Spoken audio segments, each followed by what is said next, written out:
My clothes didn't fit right.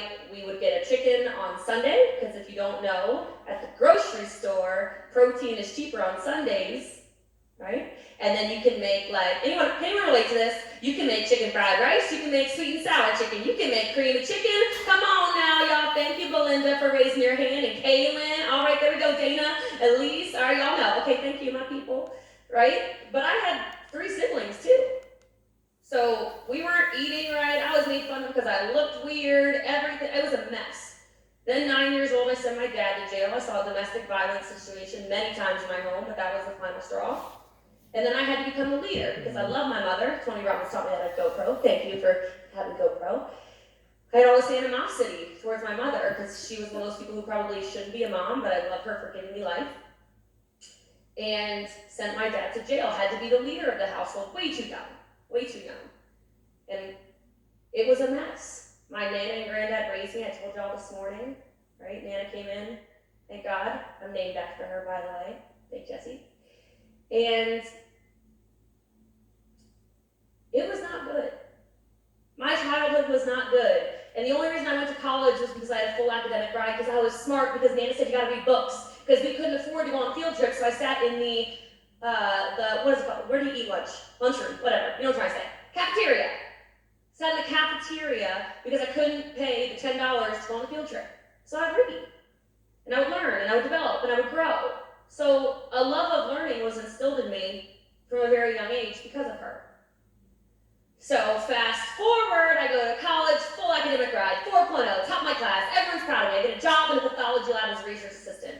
I worked 3 jobs in college on top of my full academic ride. I was waiting tables in Times Square, selling massage chairs at a Brookstone on 5th Avenue, and I was a nanny. So work ethic has never been a problem, okay, people? Woo! And so then I graduated college, and I moved back home. Nana and Granddad were not doing well in health, so I went to take care of them. Working in the lab, it was exactly like most jobs are, right? My money was already spent before the check was here, and not because I was being stupid with my money, but because I had a car. Raise your hand if you have a car that you gotta pay a payment on, right? Thank you, right, okay. And then you gotta have insurance, then you gotta pay rent, like no money left. And I was only 22, I'm like, this cannot be what life is about. And then the basement I'm living in, no, I do not have an apartment at this point in time. I know it sounded good, pathology lab, ooh, she good. No, like, it was not good. I was living in a basement, didn't have my own kitchen, didn't have my own bathroom. I rented a room in a basement.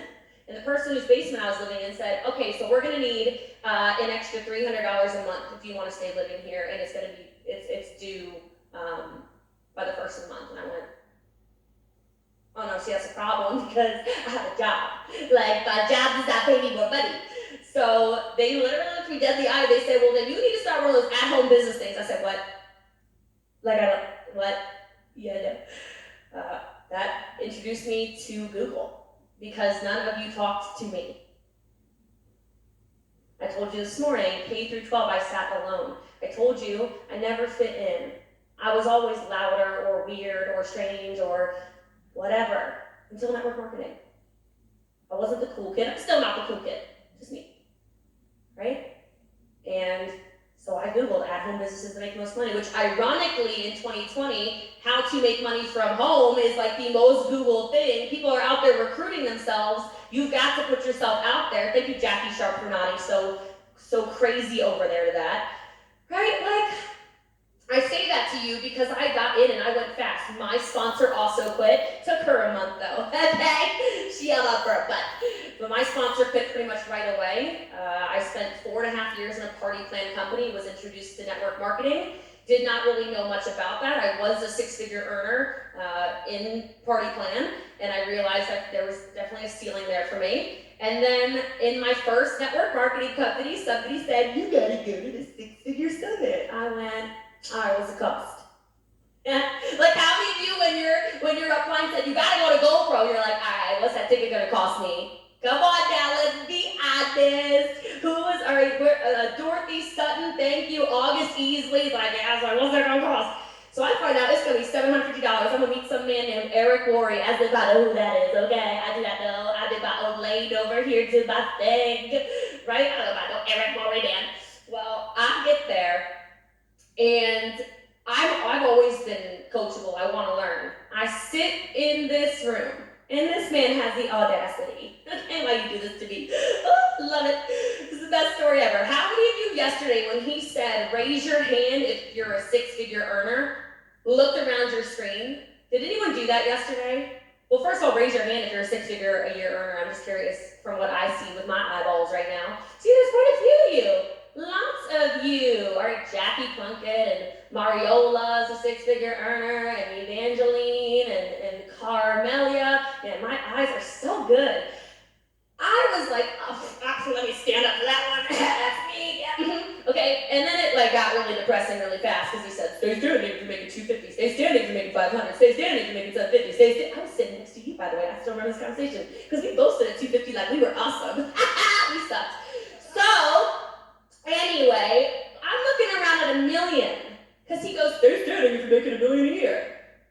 And when I say that room was full of people, every color skin, every background, speaking different languages, a row of 18-year-olds from Brazil standing in the row behind me, I went,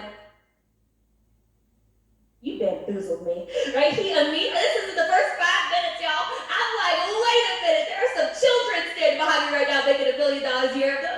This is not okay. I think they're in Stefani's downline because she's such a good, ridiculous, such a good sponsor, right? I couldn't believe it. And then he says, is there anyone in the room who's made $100 million? And I went, that is not even a possibility. And sure enough, in the back of the room, someone's waving. And me, 26 years old, I'm like, what am I, what? How many of you had that moment when he said the 6 people coming on the stage will make $20 million this year? How many of you went, what? Get like a calculator out. Jennifer Charm got her calculator out, right? Heather Frost was like, I was doing the mathematics on that. Crazy. On top of expanding my vision, because my mind was blown from that moment, I decided whatever came out of his mouth, I was going to do. It didn't have to make sense. It didn't have to make you comfortable. It didn't have to be something I'd done before. Nobody else had to be doing it, but if Eric Worre called me and said, Jessie Lee, do this, I wasn't going to say, no, it was done. It was done. And so I sit here now, 38 months in my company. I don't think I should tell you how much I make because I can see y'all, somebody might get sick. It's outrageous. And the best part is every time I talk to him, he tells me that I'm not doing enough yet. It's true. The audacity! You know why? Because I know how she's wired. All I got to do is say, hey, somebody's doing a little bit more, and that gets her to move. He literally made up a fake story the other day. Okay, he's like, I heard there's somebody. I'm like, you did. Somebody's making $9 million a month in network marketing, I told her. I said, give me a name. What? And I said, I'm just kidding. Just kidding. I said, give me a name. I'm going to Google them. I'm going to find out what they're doing. But it's amazing when you hear your mentor's words coming out of your mouth. And I pray that every single one of you finds that person for you that you listen to and you trust and you don't question so that you can be on this stage, because I know you feel your pain right now. Turn it into power. You deserve to be up here just as much as I do. I'm just a little girl from Middletown, Maryland. Why not you? But you have to do it. You have to do it. You got to feel it, and you got to do it.